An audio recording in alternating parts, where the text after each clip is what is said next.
Kuhn is the fullback with the first and goal. Kuhn gets the ball. Pyle driving his way in for the touchdown. What a great second effort. Y'all don't really want it like that. Here comes the here comes the y'all don't really want it like that. I said so. I keep big bills up in my heart on the dirty like blood. So ain't got no twist in my head, but I'm still dreadful. Hey, everybody, and welcome to the Fantasy Fullback Dive, brought to you by the good people at the Roto Street Journal, acting as your lead blocker to fantasy championships, glory, trophies, whatever, not getting a tattoo, whatever you want to call it. We're doing that for you. I'm, of course, your host, Nat the Truth Jones. With me, as always, the Wolf of Roto Street himself. And this is our Week 8 Thursday Night Football countdown / preview show, and it's great to be here. I'm wearing a hoodie today because I'm in my basement and it's freezing. It's finally actually gotten cold. And this whole year when it was hot, I was like, man, I wish it was cold. And now it's actually cold. And I'm like, man, I wish it was hot. So I'm never going to be satisfied. Wolf, how you doing? Grass is always greener, brother. That's for sure. I'd be doing a whole hell of a lot better if Davante Adams was playing tonight, given that I stack Rodgers and Adams. Now I'm freaking out. I'm getting paranoid. Do I bench Rodgers because he has no weapons and it's a good pass D? I won't. I'm known to get way too cute, and I'd be getting way too cute if I do that. But, man, it's giving me panic attacks already, and the night hasn't even begun. But other than that, I'm doing great. Good to see you. Good to see you, too. Yeah, you said it. Davante Adams out with COVID. We knew that a while ago, and we thought, oh, Allen Lazard, he's going to be valuable. Well, he's out, too. Similar reasons. I think he's unvaccinated. And then we were like, well, maybe MVS will get off IR. No. And now we're dealing with a weapons cabinet that is not exactly full. So right. What are your thoughts on this? I mean, I'm sure there's going to be people with similar dilemmas as the one you're facing right now going into Monday Night Football or Thursday Night Football. I mean, yeah, it's tricky because Rodgers has truly just about no one to throw to. And he's done more than okay when he's in these situations in the past. He somehow almost seems to get better when he has crap to throw to just because he wants to show off. So maybe, just maybe, that will be the case. I really hope so. But it is a Cardinals defense that's given up the third fewest points to quarterbacks already. So it wasn't like it was a great matchup. We do know the one positive will be they'll put up their points. The Packers will need points, so that could work in his favor. But, yeah, it's going to be hideous. And now let's look at those weapons. Who can you actually start and trust tonight? I mean, Randall Cobb is, of course, the first one. He's 35% rostered right now. A very viable wide receiver 3 at this point. It's not bye-week hell by any means this week, but I think there's most lineups could benefit from having Cobb in there. He's probably going to be the number one. He's the guy that Rodgers certainly has the most trust with because behind him, it's like Equinemius St. Brown and Amari Rodgers. And I'm actually pretty intrigued by this Rodgers kid. 3rd-round rookie. I really liked him coming in. I think he's a great fit as a slot weapon. I wonder what they'll do in terms of are they going to move Cobb outside? Like who's going to be on the outside? Who's even in the lineup? I'm not sure. We'll find out in that sense. It is a mess. I would like to stash Rodgers. I think you can play Cobb pretty confidently. He's my wide receiver 40, so let us know. I think a lot of our sit-start questions will probably be Randall Cobb based. That's my guess. Maybe you stash St. Brown. I don't really think he's worth it. I think Rodgers is certainly the more intriguing stash. And then Tonyan, right? Robert Tonyan. What happens at tight end? My tight end 11, he could be the biggest red zone threat for this team. I would have him maybe 6 spots higher if he wasn't facing the Cardinals, who have been by far the hardest matchup for tight ends. And it's not just a random fluke thing. Isaiah Simmons, they drafted him to face off with Kittle and all these other beastly tight ends in their division, and he is the tight end eraser. I mean, they lock him on tight ends, and they do nothing. And we've seen Tanyan disappear for pretty much the entire year outside a handful of big games. I mean, yes, you probably have to play him if you have him because the targets could be phenomenal, but it is still a big risk because he's facing Simmons, and he's been just a disappearing act himself already. That's my kind of take on the whole pass catching core. Do you think I sounded off about any of it? Like, what are your thoughts, Nat? My thoughts are like this is going to be a real test. I saw an interesting stat, and I'm not sure the time frame that this covered, but I saw that Rodgers is 6-0 without Davante Adams, and I don't know if that's the last year, 2 years, whatever. Since 2019, I think I saw. Yeah, I mean, so I don't know. I mean, to me, once I saw Adams was out, this is before I even knew Lazard and MVS were going to be out. I was like, man, that's a huge blow to the Packers. Maybe not as big of a blow as I think. I don't know. You know, what's interesting to me, I mean, these teams are on a 13-game winning streak between them. The Packers got embarrassed in week 1. They haven't lost since. The Cardinals are 7-0, and it really kind of seems like no one's treating them like they're a 7-0 team. Does that kind of feel the same way to you? Yeah, I don't even like when you tell me they're 7-0. It's like, oh shit, yeah, that's right. They're the best team in the NFL right now. I mean, it is very surprising, to be honest, and I don't consider them a 7-0 team, but here they are. Their defense is probably more surprising than anything at this point. How well they've been playing. Yes, I mean, they beat the Rams, which to me was that was their big game. So I don't know. As you know, as far as the Packers wide receiving core you're talking about, Cobb interests me. I wouldn't really touch anybody else. I mean, you know, you can be intrigued by Amari Rodgers or whatever if you want. I would have to be in pretty dire straits as far as my fantasy team went to think about starting somebody like that. That's about as big a Hail Mary crapshoot as you can do. The stat you gave on Tanyan's interesting. We'll see if that trend continues today. You're also interested. You say Chase Edmonds must start. Make your case for that. Yeah, and it's with the question mark because I don't think it's 100% must start, but he's right on the cusp of my top 20 running backs. So in most leagues, he should be in lineups. I'm just very intrigued. We talked about this on Monday, Nat, where he saw 15 carries. That was the first time he's out-carried Connor in a few weeks. It was also hand in hand with the first time he's practiced in full in the last 2.5 weeks. So that is intriguing to me that he has kind of reclaimed the vast majority of snaps. He was right around a 65% snap share. Still, of course, the best pass catching back. This could be more of a Connor game if they're getting ahead. He's certainly still the guy in the red zone, but we actually saw Edmonds play more red zone snaps. Goal line, I guess, is the Connor role. But red zone action, we're getting Chase Edmonds in there. Maybe he breaks one. Maybe he catches a red zone receiving touchdown. He was great at that last year. I could see him being having himself a big night. So if you have a question about Chase Edmonds and your running backs, let me know. But there's a good chance I'll be leaning towards Edmonds there. And Wolfpack, we're going to continue to move on. But if you got a thumb, then give it to us. Give us that thumbs up, baby. Help us get that thumb out of your ass and give us a thumbs up, right? Give us that click. Let us know you're here. Shoot us those questions. As always on Thursday, this seems like a lighter Thursday to start, but continue to share it out, help the pack grow, and continue to support the show. That would be amazingly appreciated. So thank you again for being here, Wolfpack. Help us get out to more people. Right. All right. So we're going to get into the Mark Ingram trade, which is actually generating a fair amount of buzz, which more than I expected. I mean, in my league, you know, there's been people picking up guys and wondering on the value of Ingram and then David Johnson and Phillip Lindsay and all those, you know, kind of fringe guys that really haven't been worth much at all. Do you see that changing with the trade of Ingram?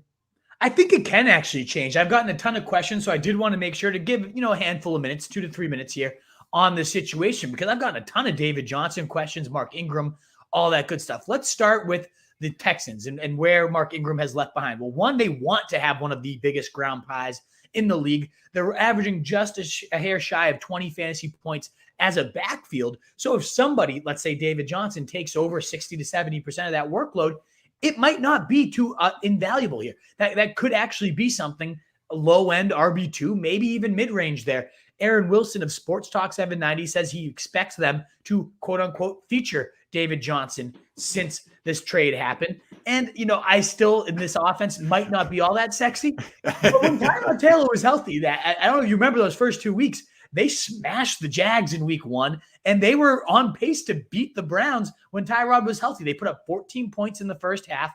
I think they scored more points in those first game and a half in those quarters than they have in all the quarters combined since Davis Mills took over. At least pathetic.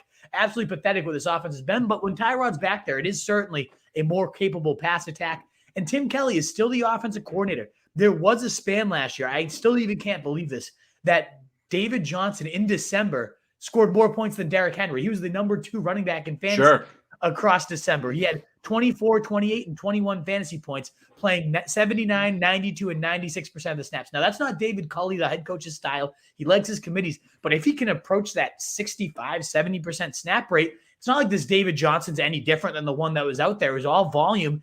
He might see some good touches here. When you go from three-headed you can't touch, a three-headed backfield, but a two-headed one, specifically one that you know the guy's catching passes and it's going to be pretty involved in the early down stuff. I do think David Johnson, at only 35% rostered entering today, should be on about 50% at least of rosters. He got a big boost, in my opinion. Am I crazy? Is he just dust, Nat?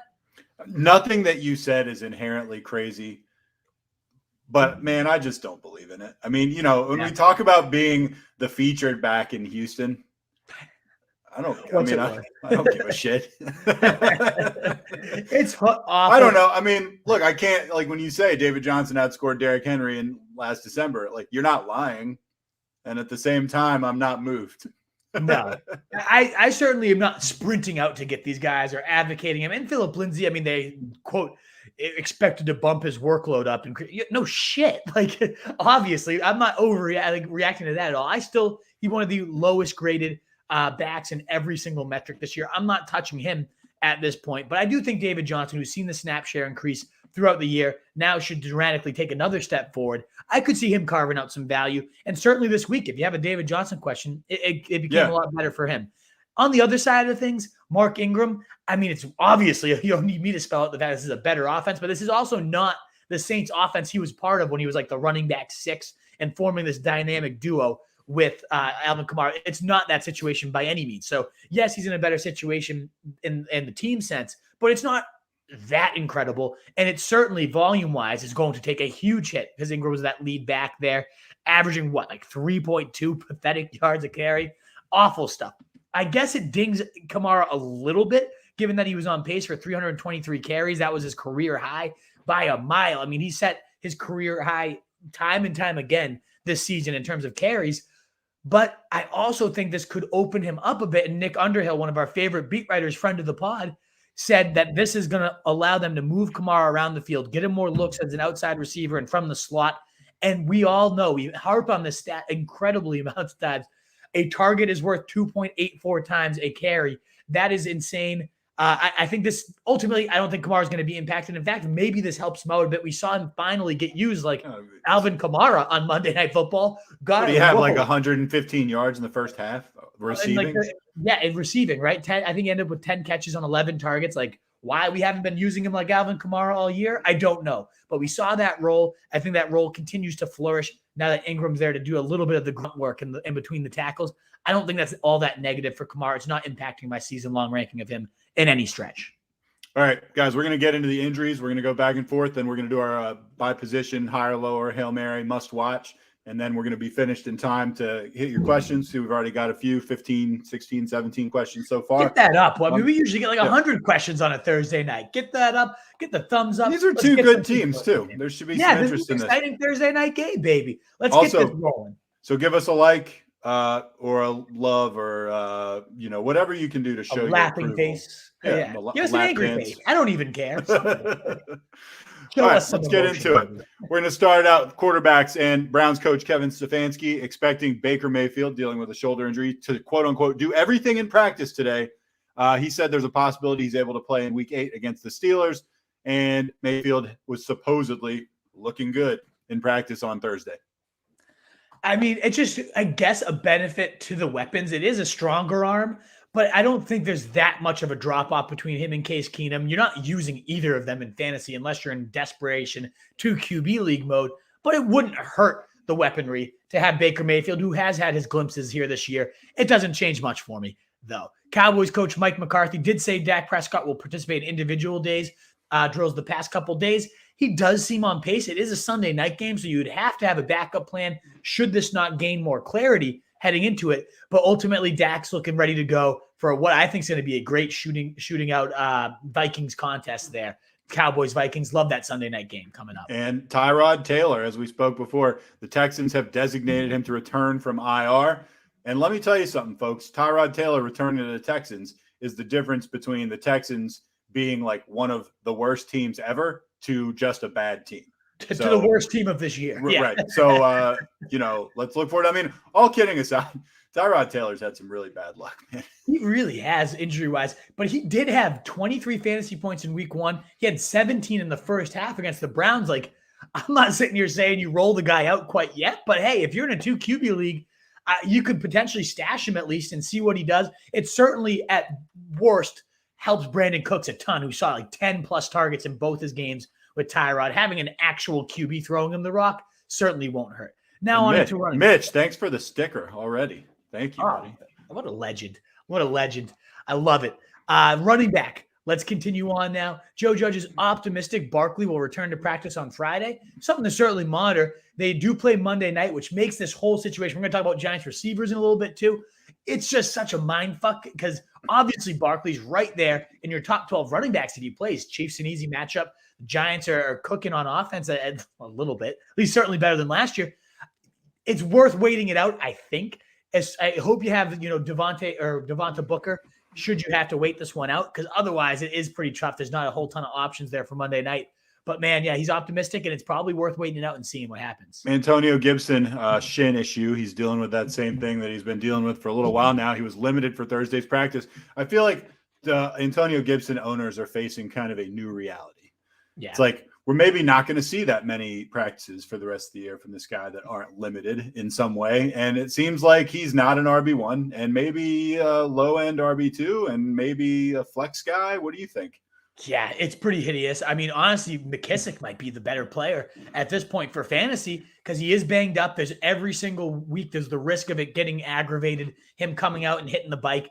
The player's incredible when he's healthy, but he just hasn't been all year. It's been pretty damn clear about that. Plus, the defense has been so damn bad that he hasn't gotten a single positive script yet to allow him to flourish. And I don't think that changes this week. Miles Sanders, week to week. And so it's not a shock that he's not practicing here on Thursday. Sucks because they have Detroit on the radar. Would have been one of those, finally, if you have a Miles Sanders owner, get some usefulness out of him. But nope, not going to probably happen. We'll talk about Kenneth Gainwell and those guys in a little bit. But both of them pretty good lineup locks. Him and Boston Scott as a streamer could be in lineups this week. All right, talking wide receivers, Antonio Brown did not practice on Thursday, which is an ankle issue. As you guys know, he didn't play last week. It's looking pretty unlikely that he's going to play this week.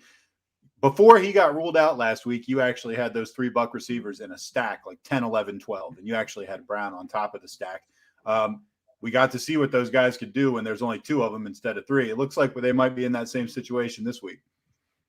Yeah, exactly. Obviously, Evans, huge touchdown upside. Now, he will be matched up against Lattimore, who has reduced him the last few games to mediocre at best, but he's had a couple blowups against him. This is a different Tom Brady this year. I really think Evans, Godwin, of course, their lineup locks. And, of course, Gronk, when we talk about him in a little bit, returning to the lineup won't hurt as well. This does sound like it could be a long-term injury. We want to note that with Antonio Brown. Bruce Arians commented in the sense that this could linger. They do have the bye coming up next week, so maybe they rest. There's no way Antonio Brown's going to play this week, in my opinion. I agree. I think they go into the bye, let him rest another week. I just wouldn't be shocked if this ends up being even longer than that. So keep that monitored. He was on a crutch as of last Wednesday. Now we move on to the Giants receivers. And again, Monday Night Football, very tricky, but it's also one of those things that is kind of worth waiting out for because of how bad the Chiefs defense is. At least we know this. Sterling Shepard did practice today. He's feeling good right now. He seems like he's going to be the most likely to go. And we'll talk about him high or lower Hail Mary. I love him if he's playing. I absolutely love him. We'll talk about why a little bit later. Meanwhile, we did not see either practice Kenny Golladay or Kadarius Toney, but Coach Joe Judge said he's pretty optimistic. Whoa, yay. Thank you, Joe. That they will play. If either one's in the lineup, again, the Chiefs are that bad that any of these guys are viable. It also impacts, is Darius Slayton streamable? I've seen him on a ton of waiver wires. Would be a great play should those two miss the game, but otherwise might be reduced to the 4th or 5th option here. Optimism abound for these guys, maybe practicing Friday, them, Barkley. Who knows what's going to happen, but certainly worth waiting out and seeing if you can. All right, Terry McLaurin dealing with an ankle issue, did not practice Wednesday. I'm not sure what he did today. He had been battling hamstring issues. This one is relatively new. To his credit, he hasn't missed any actual game time yet. So it's basically just to keep an eye on thing, right? Yeah, and he'll probably play. My guess is he will, and he might be a little dinged up. To me, there are some leagues. I'm in one where I have to decide between like Mike Williams and McLaurin. This could be your tiebreaker. If you're in one of those types of leagues, you're just stacked. I have Kupp, I have Debo, I have Mike Williams, I have McLaurin. I just somehow got all these sick-ass receivers. It's amazing, but every week it's a fucking headache. Mm-hmm. This might be the deciding factor for me in that sense. And speaking of Debo Samuel, he did return to practice after not practicing Wednesday with this new calf injury, but it sounds like he's good to go. The guy has been the definite wide receiver 1 on this team all season long, and I don't see any reason that should stop against a Bears team giving up the 4th most points to receivers. Julio Jones, dealing with a hamstring issue of his own, did not practice on Thursday. This guy's stock has really plummeted, huh? Yeah, there's just not enough volume for him, given what a hog that we have in Derrick Henry and then A.J. Brown returning. You'll get a blow up here or there maybe this year. I don't know. We haven't seen it yet. He probably this kind of has become the routine. He sits Wednesday, Thursday, and then practices limited on Friday, and then ends up getting in there and doing nothing. That's probably what's going to happen again this week. T.Y. Hilton on the other side of that game did get upgraded to a limited practice after not being on the field on Wednesday. I don't think that you can trust him quite yet. He did have a big game against the Texans. This is a Titans team giving up the most points to receivers. So I guess if he's in there, maybe a streamer. This is just more so impacting Michael Pittman, who's been an absolute hog, 20 points in 2 of his last 3 games. But the third game was when T.Y. Hilton was back and he took a back seat to Hilton. So this could impact who's become the alpha, Michael Pittman, should Hilton be in there. Cowboys wide receiver Michael Gallup, dealing with a calf injury of his own and has been on the IR, is off the IR. And he actually did practice on Wednesday, assuming that means he also practiced today. We haven't seen him since week 1 when he had 4 grabs for 36 yards. Yeah, and it's still such a congested thing. Yep. I have him in my IR right now. I guess he's worth kind of being on a roster. I feel like there's really a rush to get him back. I don't know. I suppose you could be super, super desperate, but man, the receiver pool's deep. It's so deep. And on that team, think about it. CeeDee Lamb, Amari Cooper, Dalton Schultz, who's spent 25% target share. Zeke's been catching balls. And then you got Zeke and Pollard. You're looking at Gallup at probably 4th or 5th on the target totem pole at best. Without an injury, I don't know that this guy's going to ultimately be all that great. I think he's an amazing talent. I'm so excited that he's a free agent next year. Very intrigued to see where he lands. But as his things stand, even with 58 pass attempts in week 1, the season high for this team, he went 4 for 36. And that's kind of what you're expecting. 4 for 36 was a great 4 grabs. I mean, they were toe tappers on the sideline, like all the things you love about him. But 4 for 36 is fantasy. You don't get bonus points for flash. And that's all that matters at this point. Jarvis Landry did return to practice after not practicing Wednesday. He guaranteed he's going to be out there Sunday. And I'm slightly intrigued. The fact that he saw 8 targets in the last week, that's led the team with that. Nothing all that sexy came of it. 5 for, I believe, 38 yards, like the low A-dot, all that stuff that you know of Landry. But the Steelers do get the 5th most points to receivers, particularly vulnerable to slot guys. That's obviously where Landry's going to be. There's in my top 40 receivers, he's right around there with Randall Cobb this week, I would say. On the tight end side, and this is our only tight end of note we're going to be talking about, Gronk has practiced for the 2nd straight day on Thursday. He was limited, but that's kind of what we expected. Looks extremely likely that he will be playing in the Week 8 matchup against the Saints, and I would imagine he will be catapulted to a top 5 tight end spot at least, right? Yep, we'll talk about him in higher, lower Hail Mary because apparently right now I'm the only person ranking him within my top 5. What? I have no qualm starting this guy. He's in my top 3. But a little preview there. He's in my top 3. Why? All right, we'll talk about it when we get to tight ends. That doesn't make any sense to me that you're the only guy. Makes no sense at all, guys. And we got now 33 people. Okay, we're getting the usual Thursdays. They're starting to wake up. They're starting to get here. Maybe you can have a beer with us. Love to see it. If you haven't already, hit that thumbs up button. Continue to get the crowd going. Continue to get the crowd going. Yeah, hit the thumbs up button. So do it. It sounds like we've already had a couple super chats. Thank you, Mitch, and people sharing stuff. Awesome stuff. As always, when we get to your questions, if you want to do that for us, we'll, of course, nail your options. But first, we're going to hit our higher, lower, and Hail Mary, baby. All right, QBs, obviously, that's where we're going to start. It's worth noting, before you had even made your list, I had checked the Roto Street Journal rankings yesterday. You and the experts don't really disagree on much. As a matter of fact, you go all the way down to Sam Darnold. He's your 15th guy. He's the first guy that you are more than 1 away from the experts one way or another on. So this is not a list where the Wolf and the expert consensus is super different. This guy, there was a 4 difference on. You've got Darnold as your 15th. That's 4 spots higher than the experts. But that's as big as the discrepancies get on this list. Yeah, exactly. Pretty lean, efficient QB ranking this week. And really this season, it's been kind of tough to separate and figure out what QBs I want to stake my flag in. I guess it's Darnold this week. Of course, a huge risk to put your flag in there, given he's been 9-16 and 3 points last week against the Giants, got benched. Just absolutely atrocious. You hate to see it. That's why it's like, is QB 15? Hopefully you don't have to start him, but a lot of people are out there wondering for flyers. He gets Atlanta, the 3rd most points allowed to QBs each and every week. We just saw Tua bomb these guys for 4 touchdowns. It's kind of become my higher. It's like a fringe QBs facing the Falcons. That was Tua last week for us. That panned out. Maybe Darnold can get that groove back. He was the number 5 QB in fantasy through the first 3 weeks because of the matchups. This is as juicy of a matchup as you can get. He might be broken at this point. Certainly looks it. But if he's ever going to reframe it, get this thing back on track, it's going to be against the Atlanta Falcons. Well, the other side of that game, you're taking Matt Ryan against the Panthers as your QB 16, 2 lower than the experts. Again, not much of a discrepancy, but for this week, that's about as good as we're going to get. Why do you like Ryan a little less than the experts? Yeah, it's just, I mean, he's been great these last few weeks. Top 5 PFF grade across his last 3. Fantasy-wise, it seems like this offense is starting to click. Like to see all that, 29, 22, and 18 across his last 3. But the Panthers are a damn good defense. They're allowing the 3rd fewest, I believe, 2 signal calls. Let me scroll down, just double check that. They've risen actually a little bit to be more generous. They're actually in the middle of the pack, 15th. Lately, they've been getting pretty good. But Stephon Gilmore might be back this week. That changes up the secondary completely. If that is the case, I don't know. I don't buy Matt Ryan quite yet. Yes, he's had 3 good weeks in a row, and it seems like, yes, this offense is finding its stride. But early on, that was hideous. 7 points in week 1, 16 against the Giants. I just think I'd rather, if I'm down this low, I'd rather roll the dice and go for Sammy Darnold, go for the rushing touchdowns, and let's see what happens. Yeah. Hail Mary, Teddy Bridgewater against the Washington football team, 26% rostered. Seems like a pretty good matchup. Yeah, absolutely. It's a great matchup. It's the best matchup. Nobody's given up more points than the Washington football team this year, 2 quarterbacks, and in the NFL in general. They haven't given up fewer than 24 points in a single game. Hello, welcome back, Jerry Jeudy. We'll talk about him in a little bit. Fantastic weapons cabinet for Bridgewater, who's had 20 points or more in over half of his starts so far, and now he gets the tastiest matchup of all. I love this matchup for him. I love that all his weapons are going to be on the field. I think Bridgewater is going to smash the Washington football team and is a great streamer. That's the guy that I'm like, do I bench Aaron Rodgers for Bridgewater? I think I'm getting too cute, but man, I'm so goddamn tempted to do it. I'm not gonna. I don't have the stones. I can't do it, but man, I want to. I really fucking want to. I do think that would fall under the category of too cute.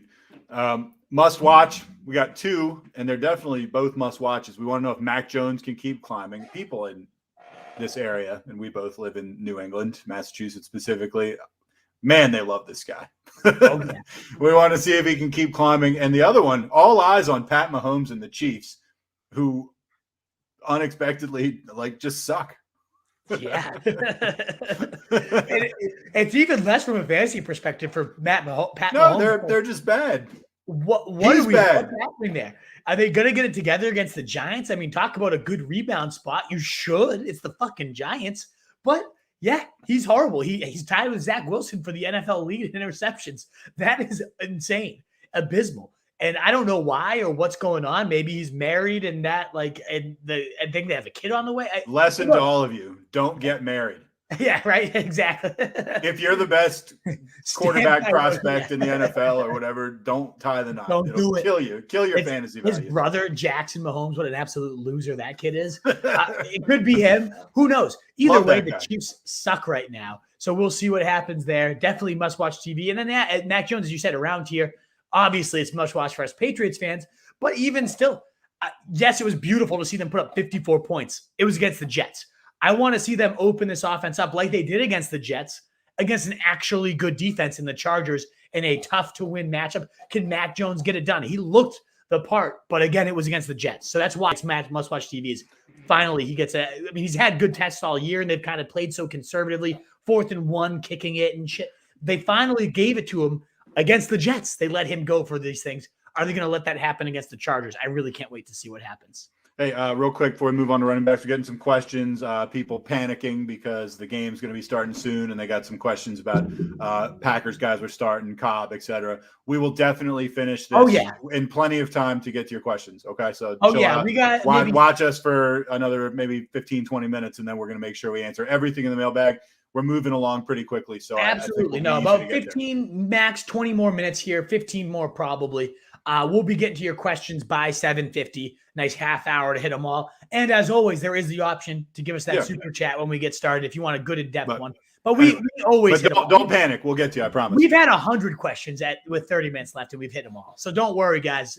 I appreciate your concern, but we will get you. We're not here to, just talk and make you listen to us. We want to answer your questions. But we do love when you listen to us. We do. All right, going to running backs. Cordero Patterson. Finally, the Wolf coming along, having him on the higher list. going against Carolina. On the higher list. I've always felt you haven't been as high as you should have been, and I feel like you've come around.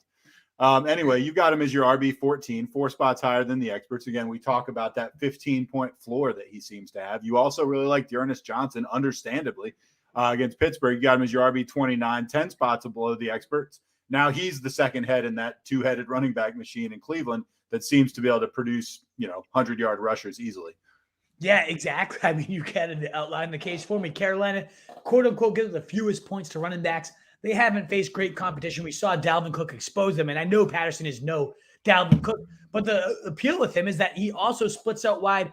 It was great to see 14 carries to, I think it was 5 for Mike Davis this last week, in addition to another 5 targets there, 9 targets last week. He's getting so much invaluable work. So his expected fantasy points continue to climb. And that was the whole rub. Oh, you got to sell him high because it's so hyper efficient.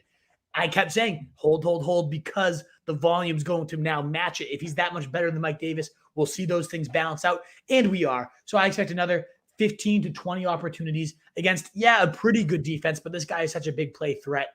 He's been in double digits every single week since week 1.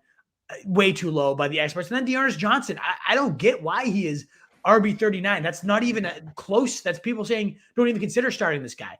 I think he is very much in your RB2 flex consideration after putting up 23 last week. Yes, he was the featured back. It took 22 carries, 2 catches, all that stuff, but we're damn sure passed that eyeball test. I mean, he looked fantastic. We told you all to start him last week. I hope you listened. And as you said, Nat, I think he does take that Kareem Hunt role because he can catch. We talked about this over and over and over. He led the USF. He's the all-time record setter there for all-purpose yards, for receiving yards, for running back receptions. The guy has hands. He can catch the ball quite well. I think he is absolutely going to see, especially in Chubb's first game back, I bet you see 15, 20 touches for this guy. Chubb was the RB5 as the caddy to Nick Chubb. I think Ernest Johnson could absolutely have top 20 numbers this week, and he should absolutely be in your consideration. So let us know. This is a name recognition thing. This is why he's not ranked higher. This is like the reason that guys like OBJ are ranked way and Allen Robinson are ranked way higher than they should be. And I mean, we're looking at, someone like Dearness Washington running behind this just elite offensive line. We've already seen him produce once. We've already seen what this team can do with 2 running backs getting carries. Doesn't seem unreasonable that this guy should. I mean, I honestly think 29 is a little low for you, Wolf. Might be. I've thought I'd have probably said 24, 25. I mean, something like that. We'll see. All right. Guys, we're lower on. We touched on Antonio Gibson for obvious reasons. I mean, he's injured again. And anyway, you got him as your RB26, which seems about right going against Denver. That's 5 lower than the experts. And that's another one. It seems like a carryover. We thought Antonio Gibson would be awesome at the beginning of the year. He's not. We're still going to value him a little more than we should. Daryl Williams going against the Giants, RB24 below the experts. I'm more interested in your take on that one. Yeah, and it's not that I'm that against Daryl himself. The Giants is certainly a good matchup. We saw him have 2 TDs just 2 weeks ago. I think this is going to be like the get right Pat Mahomes. Let's let this guy, we need to make him better type of game. And we just saw against Tennessee only 5 points, only 5 rush attempts with 4 targets. Like there is a risk if the Giants are putting up points, and I think they will against this bad defense, that Williams just gets phased out. That's kind of been the risk with this guy all year. So could you have 2 touchdowns and 21 points like 2 weeks ago? Absolutely. The Giants are a good spot for that. Could you have 5 points and just a pathetic, useless game? Yes, absolutely. So that's why it's less about him and more about I'd rather have Khalil Herbert, Chuba Hubbard, Eli Mitchell, Damian Harris, like guys that this guy is ranked ahead of right now. I just have him below them. And then ultimately, as we talked about, Antonio Gibson, such a risk to re-aggravate the injury. And even if he plays the full complement of snaps, has not looked nearly as explosive, has 2 and 6 across his last 2 games. You'd hope, with Denver and then a bye week, they just rest the guy and let him kind of hopefully get himself healthy, but they're not. They're just letting him rip. And Denver, a tough matchup for anything, including running backs. I don't think he gets it done this week. Hail Mary choice, Samaje Perine going at the Jets. Always interested in taking a shot with somebody if they're going against the Jets. You got him as your running back 33, 9 spots above the experts, 18% owned. So if you want him, you could probably have him. Yeah, and I think more people should want him. I mean, this guy, this is his crazy stat, Nat. In the last 2 years since he's been with the Bengals, there's only been 3 games he's seen 11 or more carries. He's averaged almost 21 fantasy points when he sees 11 or more carries. Really? And now he gets the Jet. Yeah, it's insane. Absolutely insane. And He's had 2 games with 11 carries this year. They've both been above 16 fantasy points. Now you look at the Jets, who have given up 36 touches to running backs so far this year because of how bad they are against the running back position, but just in general, you just bleed points to the position. I imagine Mixon will have a field day. He's going to do his thing. I love Mixon. I'm 5 spots above ECR on him. But I think Pirine comes in for second half cleanup duty, gets himself 12 to 15 carries, 4 to 5 catches, finds the end zone, tops about 60 to maybe even 100 total yards. This guy is going to have a banger of a day, in my opinion. I absolutely love him. Don't you think Joe Burrow is just going to go nuts? Yeah, probably early on, and then they're just going to put the ball. Yeah. I'm not saying that means the running backs won't get work. I'm just, as a separate thing, it kind of seems like Burrow's coming into his own, and man, he's got a great matchup coming in. Under pressure, I don't know that there's anyone better in the NFL. He gets hit a lot, man. Mm-hmm. And he's just so confident in there too. It's crazy. I love him. I fucking love Burrow. If you could start a franchise, like how many guys would you have above Joe Burrow at this point? Pat Mahomes, probably. I don't know, man. You would. You have to have Burrow. Well, all right, that's another show. All right, must watch. Yeah, we could talk about that all night. We have a lot of questions. That would be a good show. We should talk about that. I'll revisit it. Must watch. Yeah. Nick Chubb role. We talked about this. The Browns backfield without Hunt. We already went into that, quite a big deal. But you're also interested in Kenneth Gainwell in the Eagles backfield. Yeah, it's been a committee all year, and I don't expect that to change, but maybe it just could. We'll see. But they did give Boston Scott 7 carries compared to 5 for Gainwell. It's been a nightmare of a situation all year.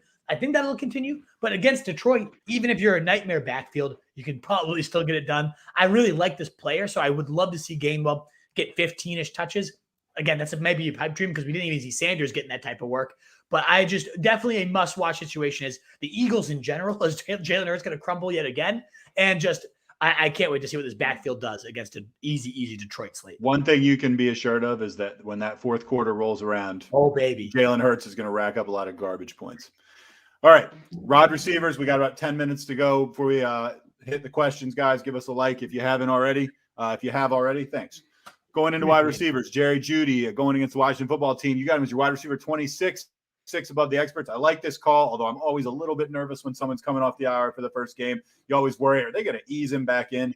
But in a vacuum, I love Jerry Jeudy. I think that's a great call. Sterling Shepard, you also referenced him when we were talking about injuries. Going against the Chiefs, man, they suck at defense. You got him as your wide receiver 28. That's also 6 spots above the experts. Both of these guys should be locked in the lineups, in my opinion. Now, granted, we don't even know that Jeudy will be activated. Right. But they said he was scary. They said he was healthy last week. They just wanted him to have some more practice time before activating. Well, since then, he's now had 10 days because they were the Thursday night game to get practices in. He's had a couple multiple full practices in a row. He's going to be activated. And I honestly think, given how safe they've carried this out, he probably won't even be limited, in my opinion. The last time he was on the field, he had 7 targets in the first half. He had 6 catches on those for 72 yards. It was looking like the wide receiver breakout of the year. The injury was so unfortunate. But what a beautiful welcome back party. As we just talked about with Teddy Bridgewater as a Hail Mary, no team has given up more passing yards, over 311 per game, nearly 3 passing touchdowns per game, 2.7. Most points allowed to quarterbacks, second most points allowed to wide receivers. I think Jeudy comes right back and sees 8 to 10 targets, 6 to 8 catches, maybe tops 100 yards, and possibly finds the end zone. Business as usual. I think he's going to smash in his first return. And I think Sterling Shepard, who's seen 10-plus targets in every game, he's made it all the way through. Now he gets a Kansas City team that gives up a ton of points to everything, including wide receivers, especially if Tony's out, Galladay's out. If I knew those guys were out and Shepard was a lock to play, I'd probably have him at like wide receiver 15 at this point. So I definitely want him in my lineup. You can maybe put Slayton on your bench to see if Shepard somehow doesn't play. You have a little backup plan, but after practicing today, he seems good to go, and I 100% want him in my lineup. All right, you got 3 guys on your lower list here for wide receivers, Wolf. You're getting in a lot of material. DJ Moore at Atlanta, you got him as your wide receiver 15, 7 spots below the experts. That means the experts have him as wide receiver 8. That's insane. Yeah. Chase Claypool, no one Sam Darnold's throwing to should be the wide receiver 8. Chase Claypool going at the Browns, you got him as your wide receiver 32, 6 below the experts, and then Laviska Shenault going against Seattle, 44, 8 below the experts. Those are all legit picks. I'm really much more interested in why the experts would have DJ Moore 8. I get they're playing the Falcons, but still, the wide receiver pool is deep, man. Exactly. I mean, ultimately, the reason why I put 3 on here is because even if you have more, and even if I'm lower on more this week, he's probably still in your lineup at my wide receiver 15. I might even be too high, given he's had 6, 8, and 10 fantasy points. The wide receiver 58, 38, and 26 across his last 3 games. I think wide receiver 15 is pretty generous. I do too. Granted, he is facing Atlanta. Could he go 25? Yes, absolutely, 100%.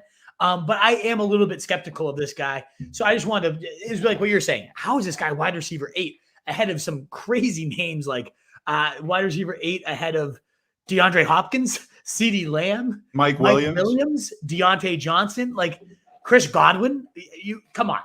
No way. I would not have DJ Moore above those guys. And then I wanted to put 2 guys that might actually be in consideration for your lineups. That's obviously the point of the segment, to give you some guys to chew on. I mean, Uzuma last week we gave you as your tight end streamer. That worked out. You're welcome. I guess we're at wide receiver, though. We shouldn't be hyping ourselves up for tight ends. But Claypool, I mean, what the hell to make of this guy? The first game Juju gets knocked out, he puts up 130 yards, a TD, 22 fantasy points, the wide receiver 10. Everything should be rolling. Right now he gets Seattle, the 5th most points allowed to receivers, and he has 2 catches for 17 yards. I mean, wide receiver 82. What do we do with that? I don't want him in my lineup. The Cleveland's not a hard matchup. The Browns aren't. But this is so up and down. It is the Deontay Johnson show and then a couple Hail Marys from there. I want to emphasize the fact that Claypool is only a Hail Mary at this point, which it shouldn't be the case with Juju out there. Maybe during the bye week they scheme some volume up for the guy.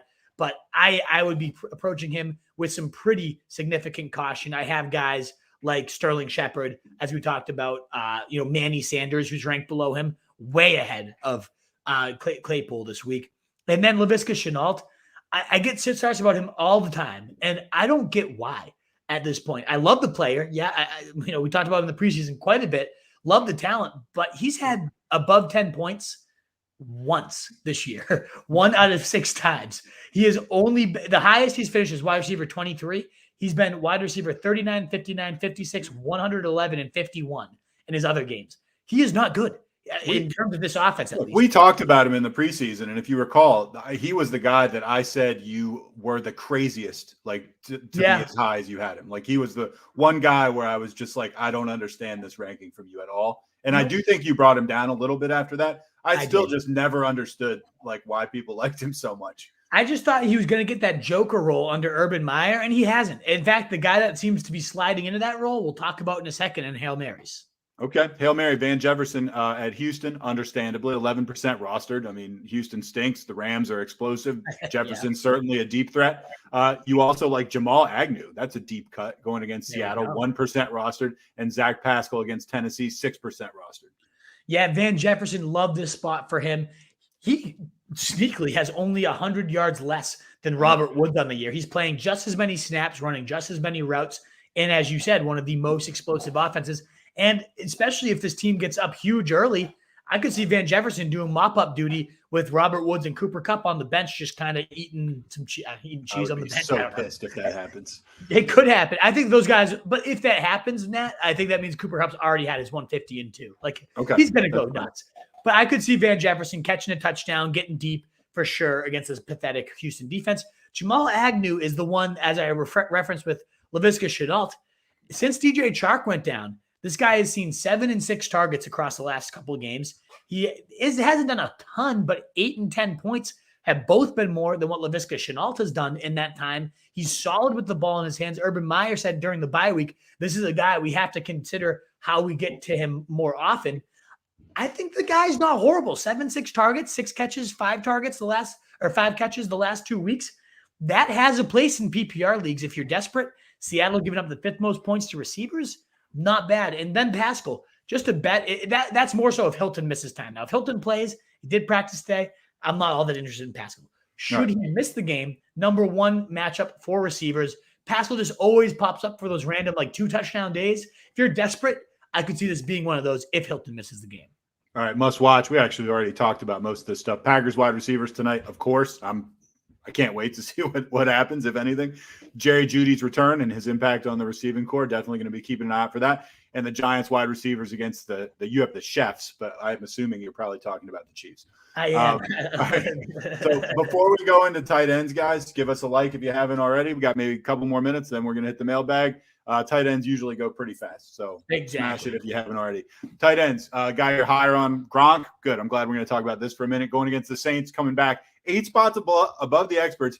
You have him as your tight end 3. That means the experts had him as tight end 11. If he plays, which it seems like he's going to, that just seems like an absolutely insane ranking. Yours seems right around correct to me.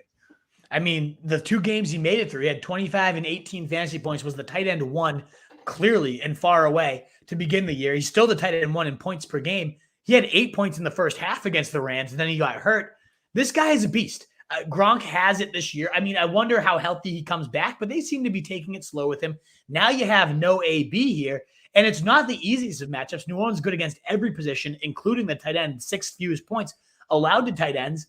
But even still, they're going to have tons of touchdowns up for grabs with no AB. I think Gronk just walks right back into 70 to 100 yards, another touchdown, maybe 2. I mean, he had 4 touchdowns in his first 2 weeks when he actually played the full game. We get another full game, I think 1 to 2 spikes is certainly within his realm of possibilities. Locked in the lineups. Agree. And I mean, it's not like he needs like a couple games back to get reacclimated with Tom Brady or something. He's only got 15 years of experience with him. Right, exactly. Right. Noah Fant, this guy's been all over your higher, lower Hail Mary board this year. And I feel like we've missed on him more than we've gotten it right. Got him going against Washington. I think so. I mean, I haven't looked at the data, but it doesn't seem like he's ever, when we think he's going to be high, it doesn't really ever seem like he's that high. Right. But anyway, maybe we'll get lucky with lower. You got him going against Washington, tight end 10, 4 below the experts. I think ranking him 6th is nuts. I do too. But as you said, Nat, we cannot get this guy right. He's gone 14 points. We were lower on him. 4 points. We were higher on him. 20 points, lower. 6 points, higher. Like he's alternating. Okay, so I'm correct. I feel like we never get him right.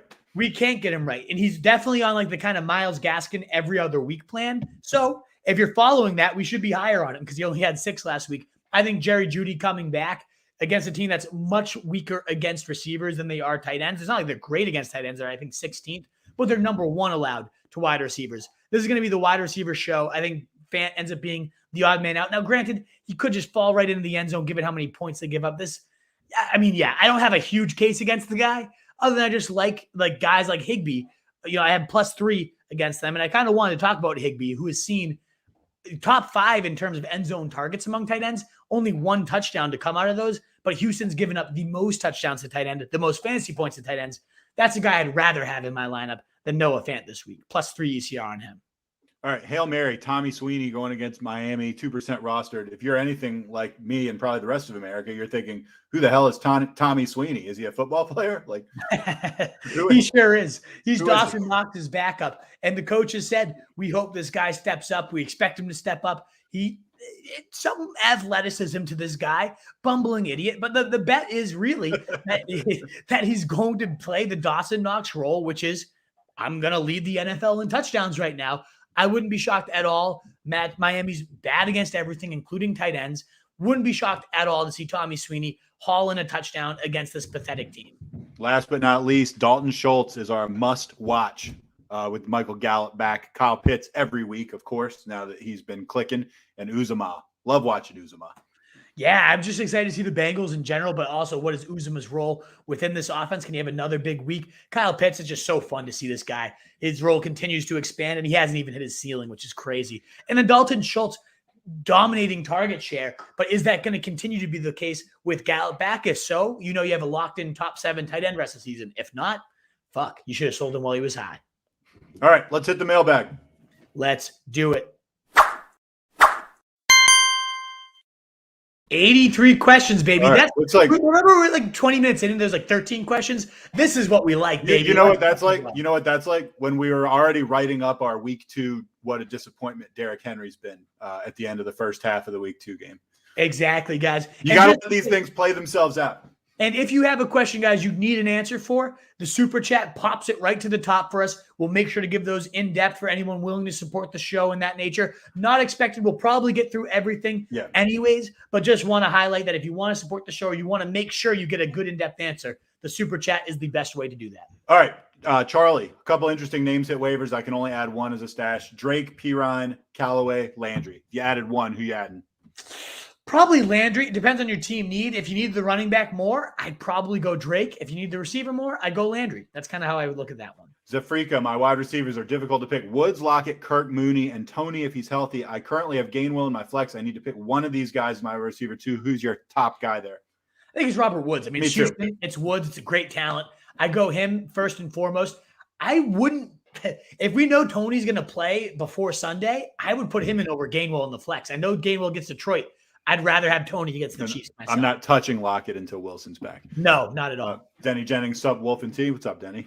What's going on, brother? And Bulldog, first one to hit the like. Thank you.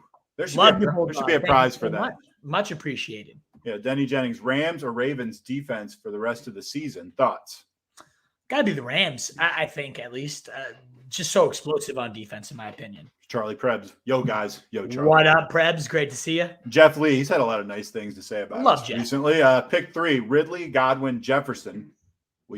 I'm starting. That's 3 right there, Jeff. I'm starting. Third. Oh, okay. I'm starting Kupp and Jamar Chase. That's a nice top-tier receiver core. And I need a third wide receiver in half-point PPR. Thanks, guys. So he wants one of these guys. I would probably go Godwin. I think I'm going Jefferson. I think that's going to be a shootout game against Dallas. Yeah, you might get the Diggs treatment for some of the game. You can move him around enough. That's going to be a shootout. I go Jefferson. Godwin is my number 10 receiver. So it's like, damn, this is a stacked core. But I would go Jefferson myself. All right. I don't hate that pick. Mitch says, what's up, guys? What's up, Mitch? And thanks for the donation earlier. We really appreciated that. Don't forget that thumbs up. Oh, yeah. Thank you so much, Mitch. So appreciate you. What a legend you are. And that thumbs up button, if you haven't already hit it, guys, please do. It would mean the world for us. And Mitch hopes that Murray has a great game tonight. Probably will. No Jair Alexander. I think they're definitely going to put up their Public Enemy says he would stash Piron. He's a pretty good cuff. He's been getting touches the last couple of weeks. Yeah, we call that Public Enemy, and I love you helping out answering Charlie's questions. That's the ultimate handcuff with benefits, baby. And against the Jets, those benefits are like real benefits. He could easily have a good game this week. Shades is doing standard scoring. Come on, man. He has Adams. He was going to start Higgins and Woods, but Cobb is now available. Do I pick up Cobb? And if so, would I start him? I think picking up Cobb is not a bad thing to do, but I wouldn't start him over either of these two guys. No, I wouldn't either. Like, yes, Cobb, the narrative makes tons of sense tonight. It's still like 45-year-old Randall Cobb. I'm not forcing him into my lineup when I have Woods and Higgins. No way. There's certainly some guys I'll recommend Cobb over, and I think a lot of you guys will have questions where I will say Cobb. But we can't just assume he's the number one. Like, it's Randall Cobb, and he's a corpse at this point. I don't know that he's going to do anything special. I also specifically really like Higgins this week. I think he's due for a blow-up. And, I mean, Woods, I wouldn't consider him over either of those guys. No. Yosoy Tony 617. Hey, fellas, Wentz or Tannehill 4-point touchdowns. Also, any thoughts on the new Eckler hip injury? That's news to me. That must have just broke as we were getting on air because I scoured the news ahead of time. I did not see that. So thanks for letting me know. So, Tony, is it serious? What's the deal? Let us know what you've read about it because I have no clue. I actually go Tannehill here, and I know I've been down on him the last couple of weeks, but he seems to really be getting it together. I wouldn't be surprised this game, one of the highest over-unders on the slate. I could see Tannehill. I have Tannehill 13 and Wentz 14. So, I mean, they are neck and neck for me. But it seems to me like that offense is starting to really hit its groove, and Tannehill's been a big part of that. I think he continues to roll. 909 orbits. It's looking like Dak might not play. How does this affect the Cowboys starters? He's been practicing limited. He said, like, we'll see. I think they're just being coy. He's going to play. Now, if he doesn't, of course, like, that's a huge downgrade. It affects their starters detrimentally. Everybody. We saw this last year at 909, right? Like, Zeke went from the running back 4 in fantasy to the running back 30. He might be hit the hardest given how bad the offense becomes. But, of course, the receivers become very sketchy plays. So, 909, it would be a huge detriment if he's out. Barrett JD, not related to Thursday Night Football. Any thoughts on Allen Robinson's dynasty value? You could probably answer this one pretty quickly. I mean, it's okay. We don't really know till when we know where he lands next year because clearly if the Bears re-sign him, like, then he'll have no value. He's still young, though. Like, it seems like Robinson's been around forever. I think he's still only like 27, 28. Really? There's definitely some good years to squeeze out of this guy. Okay. And I did see a tweet from like Kyle Yates, like, I just shipped I got Robinson for a 2023 first. I'd rather have the 2023 first. That class is stacked. You might get your next Jonathan Taylor in that class of running backs. I couldn't believe that guy was victory lapping getting Robinson for a 2023 first. I would much rather have that first round pick. Bulldog, start Jerry Jeudy or Davante Smith PPR. Oh, give me Jeudy all day, baby. I love Davante as a player, but hitched to this Jalen Hurts shit pass wagon. I'm going Jerry Jeudy all day. Ingram should have some value. Yeah, he should have Good to some. see you, Roth Tiberius Kane. I know, right? I always that's such a regal name. I always think of like an Egyptian pharaoh, Roth Tiberius Kane. Yeah, I was thinking more like a Roman emperor, but yeah, whatever. Same time period. On the who's the dude from fucking 300? The guy with like the jewels in his face and shit. Oh, Xerxes. Xerxes, yeah, that's who I'm picturing. All right, that's fair. Well, let's continue. Blue Crew, half PPR, Chase Edmonds or Eli Mitchell. Ooh, that's a tough one. As you said, I had at the beginning Chase Edmonds in the 15 carries, but I really like Eli Mitchell having this backfield on lockdown. I have him just a couple spots above Edmonds. I think I'm going Eli Mitchell here. Charlie gives us the frowny face because you said give us a frowny face. Yeah, so he did. That frown face, baby. All right, Trey, even and gents, 2 questions, both full PPR. Flex 1, Khalil Herbert, Eli Mitchell, Pittman, or Chase Edmonds. Number 2, James Conner, Gaskin, or Eli Mitchell. So I go Eli Mitchell in that second one, no doubt about it. No question, other two guys. That's easy. The other one's really tough because I love all 4 of these. I would lean Pittman if T.Y.'s out. I think Pittman's the easy play there, to be honest. If T.Y. is in, then full PPR might oh God, you have to play Edmonds tonight to figure it out though. I think I'd bench Edmonds and wait and see what's going to happen here. I do like Edmonds, but I like these other guys just as much, if not more than him. So let's just wait this out and see what happens is my take on that. Charlie says Ertz tonight or Gronk? Oh, we're going Gronk, baby. We'll wait it out for Gronk. Denny says, good news, Davante Smith practiced today, even with a headache. Yeah, good for him. Good for him. Yeah, good for him. Yeah, no reason to sit out today. Just reiterating, Mitch, thanks again so much. Trick or night for many right now tonight in a lot of areas. Yeah, baby. It is. That's right.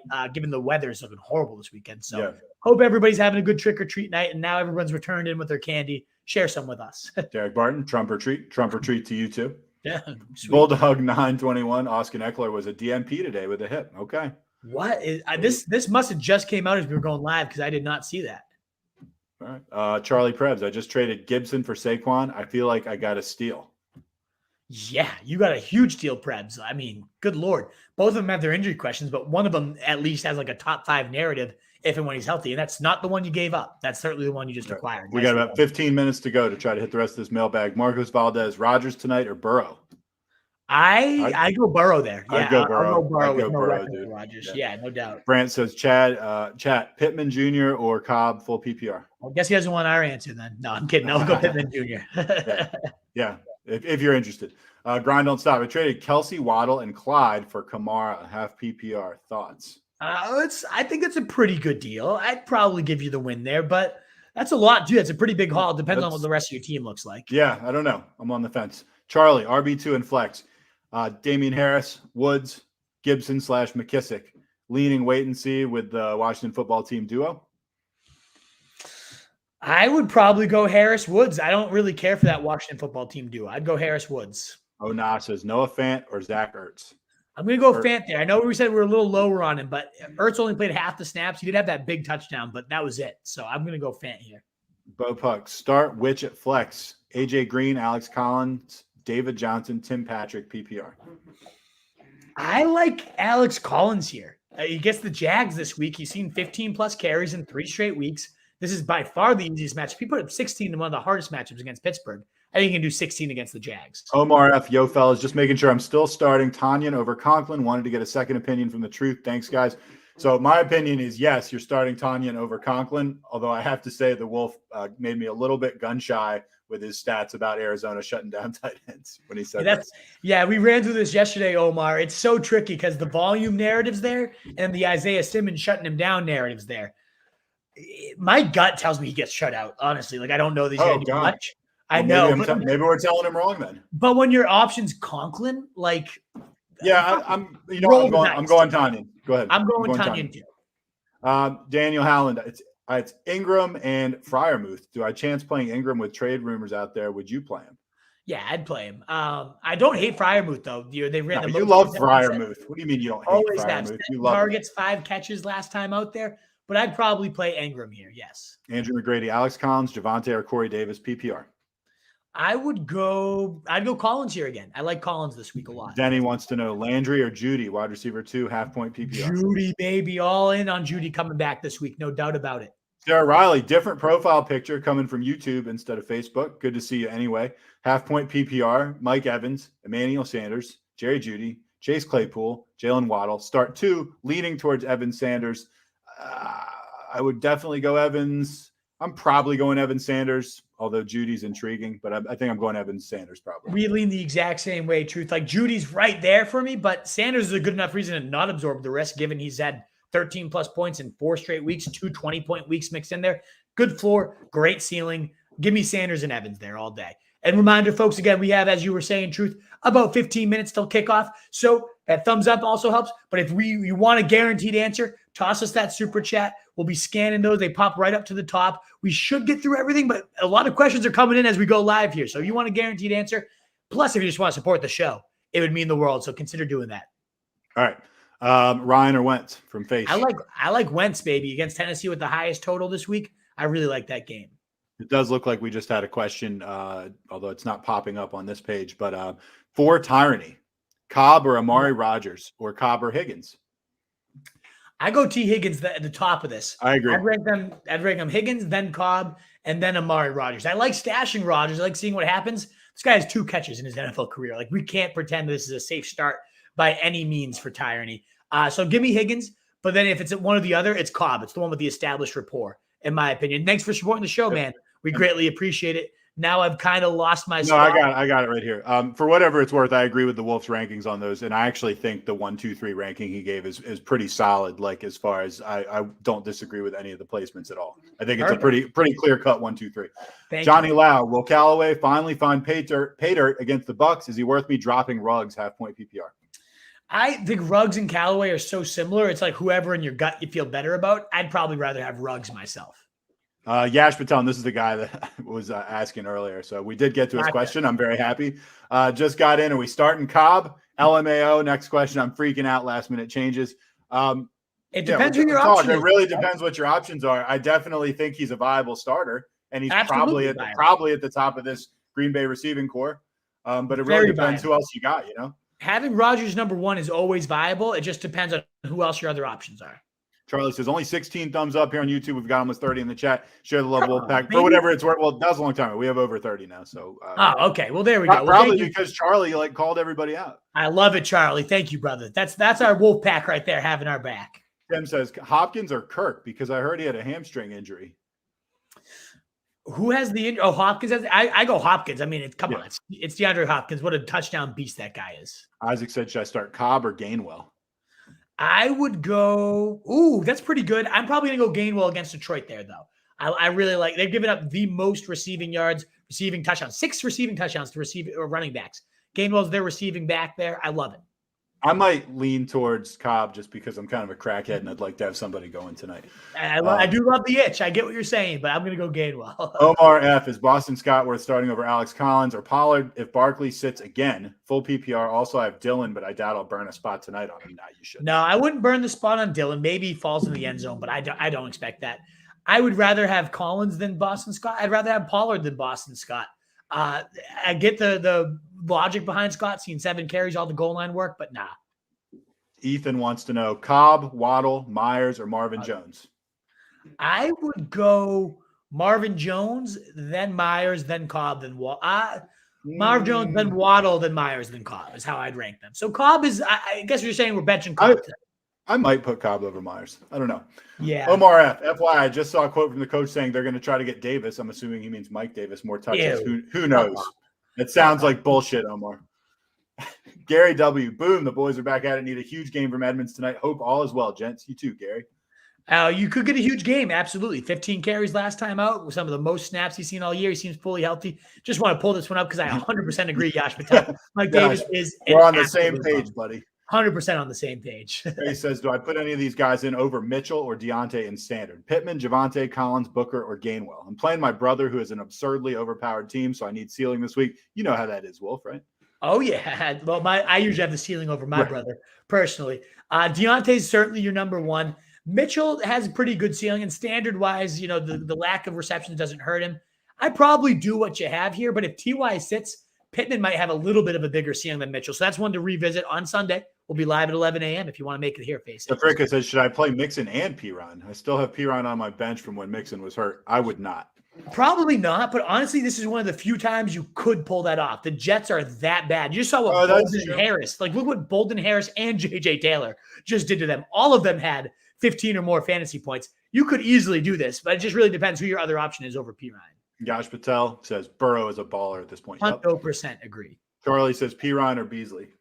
I'd probably go Beasley there against Miami, third most points to receivers. I like Beasley in that matchup. Mitch says, finally, he's not just letting us kick Mahomes around like we have been. I still get the hate on Mahomes, but they'll rebound. He's still been a top 5 quarterback statistically in the NFL and fantasy. They'll figure it out. It's not crazy, Mitch. Also, we got one you should bump to the top if you can. We'll go on there, Jack. Jack, Wolfpack, let's go. What up, Truth? Starting Cobb tonight and hoping for the best. If you're watching, thumbs up this video. Thank you so much, Jack. What a legend. That just gives us a super chat to support the show. Doesn't even have a question, just telling us what he's doing and then tells everyone to give it a thumbs up. Wolfpack, this is what we're made of. These are the type of guys that this is why we come back week in and week out. We love it, and that's why we do it too. But guys like Jack are the reason we love it. You guys, I don't hate the Cobb starting tonight. The top of Aaron Rodgers receiving core is, you can't dismiss it. Number one receiver for Rodgers. It's Omar a good play, says, Jack. Well, Jack, let us know though. Jack, let us know who you're going Cobb above. Right. I'd like to know. I don't want to steer you off. Your gut says Cobb, you smash it. But if you have some other options you're even weighing, you just gave us $10. I'm happy to help you go through that. Give us some context if you can. Omar F. Jalen Hurts is Blake Bortles 2.0. You're right, Omar, with one exception, which is Bortles is much better in London. Marcus Crosby, Higbee or James Conner for flex. Man, I like Higbee. No, wait, shoot. Sorry. I thought that said Higgins. I like Higgins more, but I don't like Higbee more. This is a tricky one. They're both kind of touchdown or bust options. I think I do like Higbee, given that he's facing Houston, giving up the most touchdowns to the position. Connor could easily fall in the end zone once, maybe even twice tonight, Marcus. I kind of roll Higbee if you get reception points, though. The truth is I would start Higbee over him, but I have Stafford, and so I like the stack. But that's me personally. I'm trying to talk about these things in a vacuum. Craig Sarno, what's up, boys? Half-point PPR, I need one wide receiver, one flex. Debo, T, Deontay, and Gainwell. I'm going Debo and Deontay, baby. It's Debo, Deontay. It's easy for me. Deontay is such a fucking monster. I don't know how we get that. The T Deontay one is hard for me. I admit it. No, it's Deontay. I really have a feeling Higgins is due, but I understand saying Deontay. I really do. Debo should never be in a question, Craig. No, Deontay really shouldn't be in questions, in my opinion, either. Bill Jiggs, last PPR bench spot. Who would you fill it with? Boston Scott, Sony, handcuff, or Ayuk lottery ticket. Starting lineup is solid. I feel good about a playoff berth. Thank you, gentlemen. If given this context, Bill Jagir, and I appreciate all of it, I would probably go Sony. You're not going to use B. Scott in a league-winning lineup like that. Ayuk's kind of a lottery ticket, but I've almost fizzled out on that. Like he has 9 receptions this season. He has 9 receptions. I'm kind of out on that. So especially if you have Darrell Henderson, you just want to lock in that Rams backfield. That's the smart play, in my opinion. All right, Texas Hustler, trade Barkley and Schultz for Hilaire and Pitts. He has Williams, Belair handcuffed. It's a lot. I think Barkley's too valuable. I agree. There's too much more to dig into there. Like trade questions are going to be tough right now, guys. Thursday nights are not the best night for trades. We have much more open nights throughout the week. If you guys have trade questions, come back Monday through Wednesday. We have much more time. I do agree with your analysis, though, Wolf. Josh wants to know Rodgers or Cousins. He says he's leaning Cousins. I would go Cousins. Yeah, with all these weapons out, I have Cousins a bit higher by like 1 or 2 spots. And then Ilias says Hurts or Herbert in PPR. Oh, yeah, that's where we left off. Yeah, so I like the chat helping each other out in these busy questions. Awesome stuff. We'd love to help you out, man, but just on a night like tonight, it's tricky. It's busy. We have so many to get to, and we have 7 minutes, so let's go. I go Hurts. I did Detroit. The guy hasn't had below 20 fantasy points. He's been top 10 every week, the only quarterback to do that. It's ugly. It's not pretty, but I would go him. Omar says Pitts has been on fire. Yeah, he is. Ryan, the Ernest Johnson, Mike Williams, Manny Sanders, or Aaron Jones. Pick 2. I got Patterson, Fournette, and A.J. Brown going. So I think Mike Williams is better than some of the guys you have locked in. So Mike Williams, you got to have him in, man. And then I really like Emmanuel Sanders this week. I think he's going to light it up against Miami. I agree. I like Mike Williams more than A.J. Brown for whatever it's worth. Derrick Henry or Tevin Coleman, PPR, feeling Coleman. Love it. Good humor. We can't really address that any longer.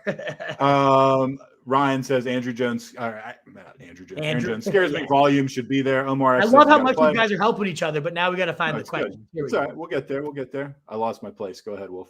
There we go. Half PPR, Claypool, Robbie A, or T.Y. Hilton. Who has what it takes to punish my older brother-in-law? Tommy Milicheski, you're going to smash him. Love that. I kind of like Claypool. I mean, I know he was on our lower list, but you're getting 3 dice rolls. I'll go for the dice roll that's just the most talented there. All right. Johnny Lau says, lucky to win last week with an empty slot, a defense by stashing Watson. Ooh, nice job. Love it. Gamble there. I love it. 5-2 in my half-point PPR league. Should I roll the dice again, hoping for a Deshaun happy ending? It depends on the matchup, maybe. What a great pun. I'm surprised I didn't get you a better laugh out there, given all these allegations against Watson. That's horrible, but that's also great. I think it depends on your matchup, though, for sure. I was laughing on the inside. Start Cobb, Tony, or Hilton, wide receiver 2. I mean, Tony Yash is by far my favorite option here. The question is he going to even play? So we'll find out more. I think it's worth waiting on Tony to see if Hilton's playing. There's a lot of variables there. Let's wait it out on that. All right, Bernard Long, start Kyler tonight against the Cards or Prescott Sunday Night Football versus the Vikings? I'm going to go Kyler tonight, no doubt about it. Also, our Pick'em Live is on Instagram and Facebook. You got maybe a couple minutes to get that done if you want. No, we don't. Yeah, go check out on Instagram. No, I don't mean on our show. I mean, okay, yeah. I'd love to preview it, but go check out our Instagram. You have a chance to win some free Roto Street gear if you get all 5 of our questions right. Check it out. See if you can get it Wolf back. Joe Ham, Murray, or Herbert. Who do you play? Murray, baby, all day. Ryan says, last 4-week losses, Debo Samuel, DJ Moore, Jonathan Taylor, Henry, Jamar Chase, ready to pull my hair out. I got Gesicki and Cards and Cowboys defense, ready to go nuts. Getting slapped. Josh says Daniel Jones or Tannehill. I would go Danny Jones against the You love Chiefs. dimes. You love I dimes. do. Rushing upside, baby. Yeah, so Tony, 617. I don't know. All Sleeper said about Eckler's hip was that he added to the injury report and he didn't practice today. I think he's going to be fine. They had the bye week. He's going to be okay. All right. Sorry. Lost week 2, blah, blah, blah. He asked and he paid for that. So thank you for that again. Start Cobb or Chuba. I'll go Chuba against Atlanta all day. Easy matchup. Tons of volume. Let's go for it. Right. Tim wants to know Higbee or Tanyan. I go Higbee over Tonyan for sure. Houston. Me too. Jack says, what's up, guys? I had a few and I made a trade last night. Harris, Hawkinson for Pitts and Eli Mitchell. Who won? I feel like I lost. The Harris side is the winner, in my opinion. Whoever ended up with Harris is the one who won. Yeah. Bernard Long, start Herbert against the 49ers or Hubbard against the Falcons? I'll go Hubbard against the Niners, but it's literally my 18 and 19. Very close. Brant says Cobb or Pittman? Pittman Jr., baby. No doubt about it for me. Patrick, Cobb, Pittman. A lot of people wondering the same thing. Yeah. T.Y. playing could throw a wrench in that, but I really think Pittman's the better play. Mr. Grapefruit wants to know Gainwell or Amari Cooper in standard. I'm going to go Cooper there.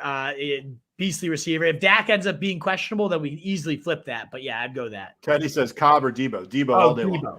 Debo all day. The Suscat's not that bad. Herbert or Carson Wentz? Yeah, Never thought I'd ask that question. And you shouldn't. I know how Wentz has been, but it's definitely Herbert. Cobb or Kirk? I kind of like Seamus asked me that question earlier today. That's a really tough one right there, Russell. I think I go Cobb. I want it to be Kirk, but I would probably go Cobb if I had that. I told Seamus Cobb, but I told him it was tough. It's very tough. Grind don't stop. I have Jackson, Kamara, Williams, Collins, Sanders, Jeudy, Pitts, Tony, Thomas, Bolden, half PPR. We can't answer your trade. Sorry, too much going on there to grind. Too much going Gibson, on. Chuba, Carter, or Tony if he goes half point PPR. I think I prefer Chuba of all those options, Tony, against Atlanta. Right. Just a smash. Who should I start in flex pickup? P. Ryan or go Collins in the flex? I have Kamara and Daryl running backs 1 and 2.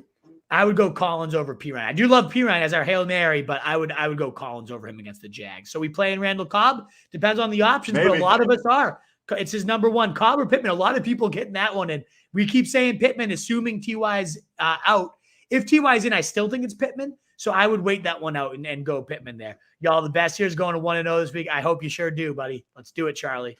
Cobb or Kirk. We already answered. Daniel Jones or Tannehill? I'm putting Russell in timeout. That's the first time out of the night. Too many repeats there. Daniel Jones or Tannehill? I said Daniel Jones myself. C. Sutton or E. Mitchell? Ooh, pretty good. I'm going to go Sutton, though. I know Judy's back, but number one matchup for receivers. Let's get that one going. Need to upgrade my flex. Collins or Piron. Hopefully Tony plays. And Katie, Bill Jiggs needs the playoff roster help. He's never won a playoff game. Brutal. I love it. I love that she had the trophy just over them, eating cereal out of it every morning. Good stuff. She's a badass.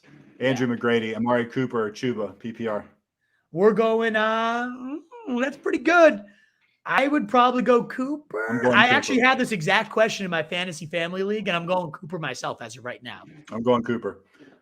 Tony says 3 more thumbs up. Get Last one for us, folks, as we close. Beer or candy? Denny wants to know. Beer. Come on. I love candy, but beer all day, every day. No doubt about it. Wolfpack, that's it. That gets us right up to kickoff. Yeah, we finished. We finished, as we always promise we will. I know a little panic going on in there. Thanks to everybody that, one, just being here and asking questions. We really appreciate it, but especially you that supported the site, shared out some super chats. That means the world to help us continue to grow Wolfpack. It is so appreciated. Best of luck tonight. Let's go, Aaron Rodgers. Let's put up some points, baby. Hopefully Randall Cobb, although you guys asking about that. You guys are the best. Thanks so much again for being here. If you're new here and you haven't already, hit that subscribe button. Would mean the world to continue to grow that pack. Bell tells you when we're live. You get the Bell Gang notifications up. Y'all the fucking legends. Thanks, boy. You're the fucking legend, Yash. Thank you for being here. Very great interaction all around. Love to see the chat helping each other's out there. Awesome stuff. Oh, and $5 from Omar. Getting some good luck for Tanyan with that $5. Let's go, baby. I hope so. Thanks again, guys, for supporting the site. Gained a sub from Yash. You're a legend too. Cobb or Myers? I'm going Myers. You're going Cobb, you said, right? I think this one's already probably too late. I think I'm going Cobb. Yeah, I would go Myers. But, yeah, I mean, the number one for Rodgers. It's a very fair argument. Thanks again, though, guys. Sub if you haven't already and you liked what you saw and you want to be here live for all the rest we do. You guys are the best, Wolfpack. RoastRejournal.com is where we breed and feed you fantasy wolves, the rest of our content. Find us there. You can find us on the podcast, Fantasy Fullback Dive. And I'm the wolf. I'm the truth. In a world full of fancy sheep, guys, be that wolf. Later.